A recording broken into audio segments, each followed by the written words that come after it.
আজ তোমাদের দেখাবো একদম পারফেক্ট এগ বিরিয়ানির রেসিপি। তো এইভাবে একবার বিরিয়ানি বানিয়ে খেলে বুঝতেই পারবে না এটি রেস্টুরেন্ট থেকে আনা নাকি বাড়িতে বানানো। আর এর স্বাদ কখনোই ভুলতে পারবে না। তো স্কিপ না করে পুরো রেসিপিটি দেখতে থাকো। তো প্রথমে আমি একটি পাত্রে জল গরম করে নিয়েছি। জলটা যখন ফুটে উঠবে তখন আমি নুন দিয়ে দিচ্ছি এখানে 1.5 চামচ। নুন দেওয়ার পরে আমি এখানে 400 গ্রামের মতো চাল দিয়েছি। আর দিয়েছি কিছু গোটা গরম মশলা আর 2 চামচ তেল। আর দিয়ে দেবো সামান্য পরিমাণে লেবুর রস। তো সব কিছু খুব ভালো করে মিশিয়ে নেব। মিশিয়ে নেওয়া হয়ে গেলে এটা আমি 80% এর মতন কুক করে নেব। দেখতেই পাচ্ছেন যে এটি ভালো মতন সেদ্ধ হয়ে গেছে। আর একদম ঝুরো ঝুরো এরকম অবস্থাতেই এটি নামিয়ে নিতে হবে। নামিয়ে আমি একটি পাত্রে ঢেলে নেব আর ঠান্ডা করে নেব। অন্য একটি পাত্রে আমি তেল দিয়ে দিয়েছি। তেলটা গরম হয়ে গেলে তাতে দিয়ে দিচ্ছি সামান্য পরিমাণে নুন, হলুদ গুঁড়ো আর লঙ্কার গুঁড়ো। তো সবকিছু দেওয়া হয়ে গেলে আমি এখানে সেদ্ধ করে রাখা ডিমগুলি দিয়ে দিচ্ছি। ডিমগুলি দেওয়ার পরে খুব ভালো করে ভেজে তুলে নিচ্ছি। এবার আমি এখানে দিয়ে দিয়েছি আলু। আর আলুটাও আমি 90% এর মতন সেদ্ধ করে নিয়েছিলাম। আলুটাও খুব ভালো মতন ভাজা হয়ে গেছে। এবার তুলে নিচ্ছি। তো সেই পাত্রেই আরও দিয়ে দিলাম 3 চামচের মতন তেল। তেলটা দেওয়ার পরে এখানে দিয়ে দেব পেঁয়াজ। আর আমি এখানে 3টি মিডিয়াম সাইজের পেঁয়াজ ছোট ছোট করে কেটে নিয়েছিলাম। তো পেঁয়াজটা খুব ভালো করে লাল লাল করে ভেজে নিতে হবে।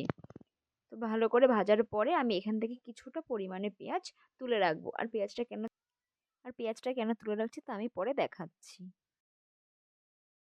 তো এখানে এখন আমি দিয়ে দিচ্ছি আদা আর রসুনের পেস্ট। আমি এখানে দুটো কাঁচা লঙ্কাও একসঙ্গে পেস্ট করে নিয়েছিলাম। আপনারা চাইলে লঙ্কাটা স্কিপও করতে পারেন। তারপরে দিয়ে দিচ্ছি দুটি মিডিয়াম সাইজের টমেটো পেস্ট। তারপরে দিয়ে দিলাম কিছু গোটা গরম মশলা। এবার সমস্ত কিছু খুব ভালো মতন কষিয়ে নেব এর কাঁচা গন্ধটা যাওয়া পর্যন্ত। যখন একটু কষানো হচ্ছে তখন দিয়ে দিচ্ছি কিছু গুঁড়ো মশলা। ভেতরে আছে লঙ্কা গুঁড়ো, ধনে গুঁড়ো, জিরে গুঁড়ো আর হলুদ। এবার গুঁড়ো মশলাটাও খুব ভালো করে কষিয়ে নিতে হবে যতক্ষণ না পর্যন্ত এর তেল ছেড়ে আসছে। যখন তেলটা ছেড়ে আসবে তখন আমি এখানে অ্যাড করে নিচ্ছি আগে থেকে ফেটিয়ে রাখা টক দই 3 থেকে 4 চামচ। আর টক দই দেওয়ার সময় অবশ্যই গ্যাসের ফ্লেমটা একদম লো করে রাখতে হবে, নাহলে কিন্তু দইটা কেটে যাবে। তারপরে দিয়ে দিচ্ছি এখানে গরম মশলা আর বিরিয়ানি মশলা। আর দিয়ে দিলাম টেস্ট অনুযায়ী নুন। আর বিরিয়ানি মশলাটা আমার বাড়িতে বানানো। আর এখানে আমি দিয়ে দেবো সামান্য পরিমাণে চিনি। আপনি সেটা চিনিটাও স্কিপ করতে পারেন। তো এই মশলাগুলো খুব ভালো করে কষিয়ে নেব। কষিয়ে নেওয়া হয়ে গেলে আগে থেকে ভেজে রাখা আলু আর ডিমটা দিয়েও একবার খুব ভালো করে কষিয়ে নিয়ে এখানে আমি সামান্য পরিমাণে জল দিয়ে দেবো। মেজারিং কাপের হাফ কাপের মতো জল দেওয়ার পরে এটি ঢাকা দিয়ে রেখে দেবো 3 থেকে 4 মিনিট। আর এই সময় গ্যাসের ফ্লেমটা লো টু মিডিয়াম করে রাখতে হবে। 2 থেকে 3 মিনিটের মতো ঢাকা দিয়ে রাখলেই কিন্তু এটি হয়ে যাবে। এর থেকে বেশি ঢাকা দেওয়ার প্রয়োজন নেই। 2 থেকে 3 মিনিট পরে এবার ঢাকাটা খুলে নিচ্ছি। এখন গ্যাসটা আমি অফ করে দেব। আর এখান থেকে কিছুটা পরিমাণে গ্রেভি তুলে নেব। ওই ধরুন যে হাতাটা দিয়ে আমি তুলছি সেই হাতার 1 হাতার মতন গ্রেভি আমি এখান থেকে তুলে নিচ্ছি। এবার আগে থেকে সেদ্ধ করে রাখা চালগুলি এবার ওপর দিয়ে দেব।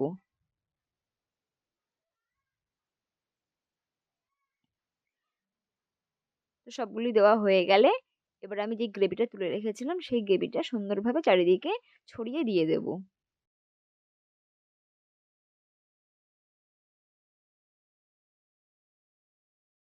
পেঁয়াজ ভাজাটাও ওপর থেকে দিয়ে দেব। আপনারা চাইলে কিন্তু এখানে বেরেস্তা বানিয়েও দিতে পারেন। তো আমি এখানে আবার দিয়ে দিচ্ছি বিরিয়ানি মশলা। আমি আগেই বলেছি বিরিয়ানি মশলাটা বাড়িতে তৈরি করা। আর দিয়ে দিতে হবে ওপর থেকে 2 চামচের মতো ঘি। তো সবকিছু যখন দেওয়া কমপ্লিট হয়ে যাবে তখন আমি এটা ঢাকা দিয়ে দেব। আর যেই ছিদ্রটি রয়েছে ঢাকনা সেটি একটি লবঙ্গের সাহায্যে বন্ধ করে দেবো যাতে এর বাষ্পটা বাইরে না বেরোতে পারে। এবার আমি ডাইরেক্ট এটি রান্না করবো না, একটি তাওয়ার উপরে বসিয়ে দেব। আপনারাও ডাইরেক্ট এটি উনুনে বসাবেন না, তাওয়ার উপরেই বসানোর চেষ্টা করবেন। তারপরে এটি একদম লো ফ্লেমে 15 থেকে 20 মিনিটের মতন রেখে দেবো। 15 থেকে 20 মিনিট পর আমি এটি নামিয়ে নিয়েছি। আরও 10 মিনিটের মতো এটি ঢাকা না খুলে রেখে দেবো। 10 মিনিট পরে ঢাকাটা খুলে নিচ্ছি। আর একদম পারফেক্টভাবে আমার এগ বিরিয়ানি তৈরি হয়ে গেছে। এবার আমি কেটে দেখাচ্ছি। দেখুন একদম কিন্তু পারফেক্টভাবে তৈরি হয়ে গেছে। আর এর থেকে ভীষণই সুন্দর একটা স্মেল বেরোচ্ছে।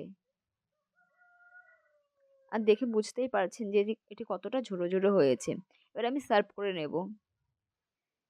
দেখতেই পারছেন যে কতটা ঝুরো ঝুরো। এইভাবে তৈরি করলে কিন্তু ভীষণই টেস্টি হয়। অন্তত একবার হলেও এইভাবে বাড়িতে বানিয়ে খেয়ে দেখবেন। এর স্বাদ আপনি কখনোই ভুলতে পারবেন না। আর আমার নতুন চ্যানেলটি সাবস্ক্রাইব করতে কিন্তু ভুলবেন না। আর ফেসবুক থেকে দেখলে অবশ্যই আমার পেজটি ফলো করে দেবেন। তো এরকম নতুন রেসিপি পেতে আমার পাশে থাকবেন। তো আজকের মতন বাই বাই, দেখা হচ্ছে পরবর্তী রেসিপিতে।